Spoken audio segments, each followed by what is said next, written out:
La vallée sans nom. Il y a, au-delà de la lointaine et mystérieuse Cadarte, un pays reculé qui n'est accessible qu'au travers des tortueux chemins du rêve. Dans cette contrée, aux plantes foisonnantes où il ne fait ni froid ni faim, fleurissent quantité de fruits aux saveurs féeriques et d'innombrables autres douceurs aux parfums enivrants. Il est cependant rare de croiser des êtres appartenant au règne animal ou proches de ces choses qui hantent les cauchemars primordiaux. Seuls les végétaux et minéraux semblent occuper l'endroit, car peu de gens parviennent jusqu'à ces terres sans roi. Ainsi, il y a toujours une grande fête dès qu'un nouveau venu parvient aux abords de cette vallée. Il se fait encercler par ceux qui veillent, ces êtres aux longs visages froids qui ne peuvent se reposer tant qu'il reste un être triste dans le monde. Alors il danse pour chasser la tristesse et cueille les baies des arbres qu'ils donnent à ceux qui passent par-delà les montagnes déchiquetées pour venir se reposer dans le Val. Là où ils vivent, bien cachés derrière les sombres pics déchiquetés aux hauteurs fantasmagoriques qui se dressent jusqu'aux nuages, tels les crocs de quelque abomination titanesque dont le nom aurait été oublié. C'est lors d'un songe fort agité pendant une nuit sans lune qu'il m'a été donné la chance d'apercevoir une de ces cabales de bienvenue. Jeune étudiant, il n'était pas rare à l'époque que je m'effondre lors de mes recherches qui se poursuivaient souvent jusqu'aux premières lueurs de l'aube. Les souvenirs de mes lectures de cet instant fatidique ne me laissèrent qu'un vague souvenir effacé par le reste de la nuit. Il semblerait que ce fût un traité sur la mythologie pré-hellénistique, de ces cultes étranges que rendaient les habitants des monts Moussala. Le trajet que je fis après reste aussi flou, à mon immense regret. Combien de fois n'ai-je tenté de me remémorer par quels moyens j'avais traversé les sombres eaux de la mer d'Asthme? Quelle réponse avais-je donnée aux deux protecteurs qui ne pouvaient exister dans un monde comme le nôtre? Et enfin, par où avais-je traversé les sombres contreforts une fois les gardiens fongiques de la porte passés? Ce que je ne peux oublier, même dans l'état fébrile dans lequel je passe à présent mes courtes périodes d'éveil, fut le spectacle irréel qui se déroula devant moi. Là, au milieu d'une vingtaine d'humains, se tenait une fillette dont se dégageait une impression irrépressible et incompréhensible d'un profond dégoût. Le sentiment empira après que l'enfant ait mordu à pleines dents dans un des fruits qu'on lui tendait. Les personnes autour d'elle furent prises d'une espèce de transe. Le rituel était semblable aux célébrations impies qu'effectuent les adorateurs du pan sauvage dans les fermes reculées de l'ancienne Illyrie. Ma première réaction fut de fuir, quitter cet endroit décadent par le col escarpé d'où je venais. Cependant, cette vision de débauche avait sur moi un effet hypnotique, m'invitant à les rejoindre. Ces corps nus, dansant furieusement au son des tambours et savourant des fruits aux couleurs et aux formes inconnues des hommes, entouraient la silhouette enfantine qui riait et imitait grossièrement les danses endiablées. Les rires semblant faire écho dans la gorge revenaient accompagnés des exclamations de centaines d'autres voix, alimentant de plus belle les mouvements frénétiques des danseurs. Les tambours semblaient venir du sol et de partout à la fois. Se joignant bientôt à mes jambes qui m'entraînaient vers le centre du cercle, mes bras furent pris de spasmes comme répondant au chant des percussions. Cette agitation attira sur moi l'attention d'une partie du groupe qui s'avança vers moi. J'eus envie de crier, de me débattre, mais mon corps refusait de bouger, dansant stupidement. Ceux qui veillent entrèrent alors dans une seconde phase. Ils sortirent, ou avaient-elles toujours été là, quelques amphores remplies d'un liquide rouge ocre qu'ils s'empressèrent de boire. Ils se mirent alors, étant déjà nus, à s'adonner à de viles pratiques lubriques. Les danses, loin de s'arrêter, ne semblaient qu'être la continuation logique des ébats. Je fus moi aussi enjoint à l'orgie, perdant peu à peu mes réticences sous les baisers et les caresses de ces créatures androgynes aux traits longs et froids. L'on me servit aussi généreusement de ce nectar fruité qui semblait avoir de puissantes vertus aphrodisiaques. Dans cet état de semi-conscience, je fus soulagé de ne pas apercevoir la fillette au milieu de ces horribles pratiques. Les danses se succédèrent et le vin coulait à flots, mais les fruits me restaient cependant interdits. Après ce qui me parut des heures, on apporta divers morceaux de viande qu'on me laissa goûter. La qualité remarquable d'épices rendait l'identification de l'animal ayant servi de plat impossible. Ceux qui veillent ayant abandonné toutes leurs autres activités s'en repaissaient avidement. Je me joignis à eux, pris d'une faim inextinguible, engloutissant morceau après morceau de ce délice.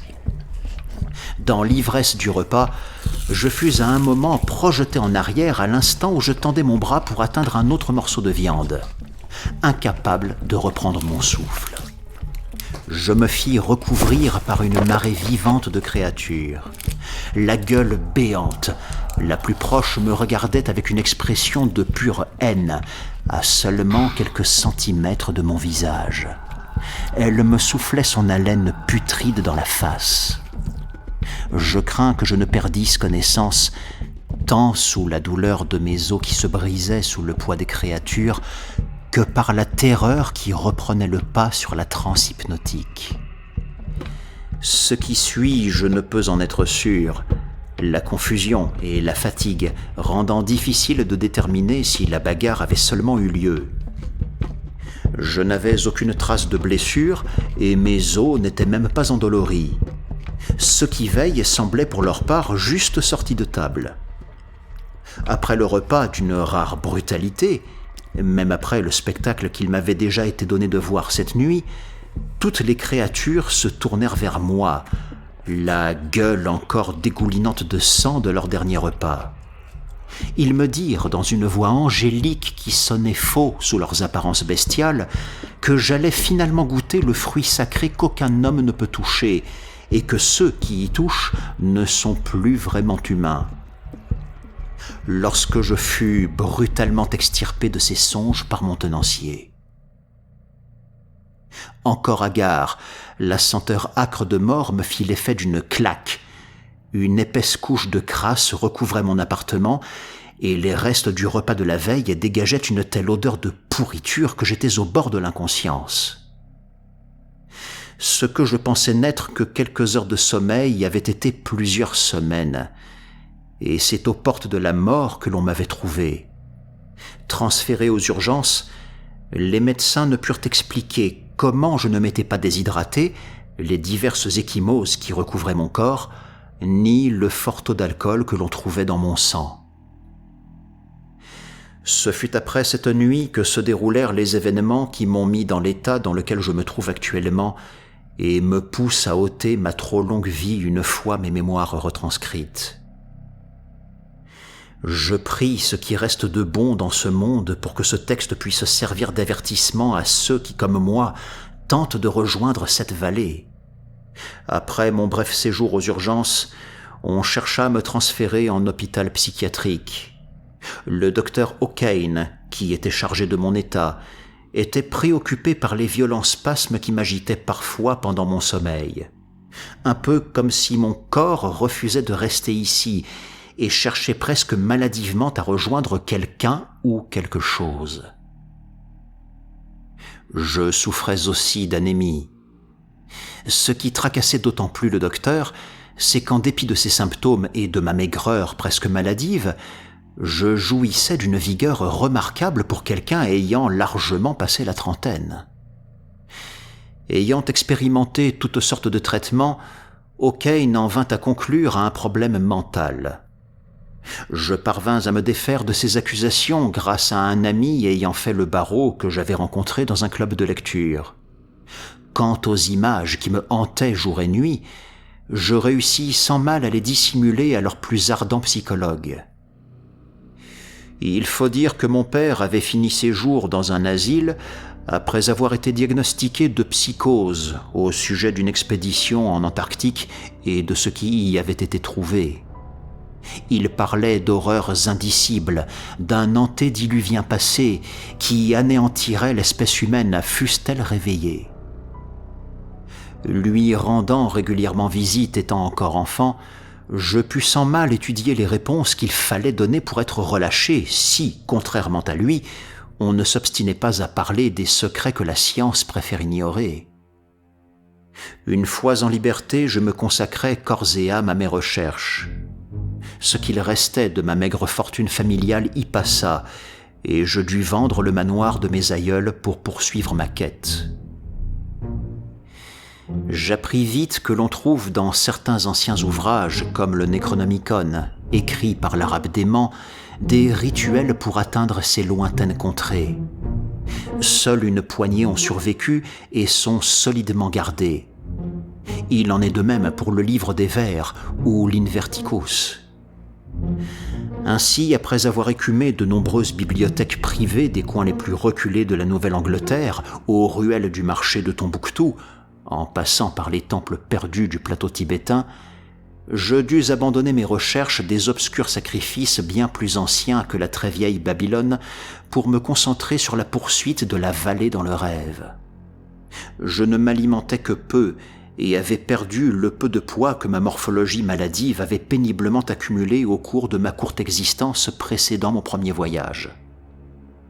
Je ne faisais plus que me maintenir dans un état cataleptique, ayant abandonné toute autre activité à grand renfort d'hypnose et d'opium.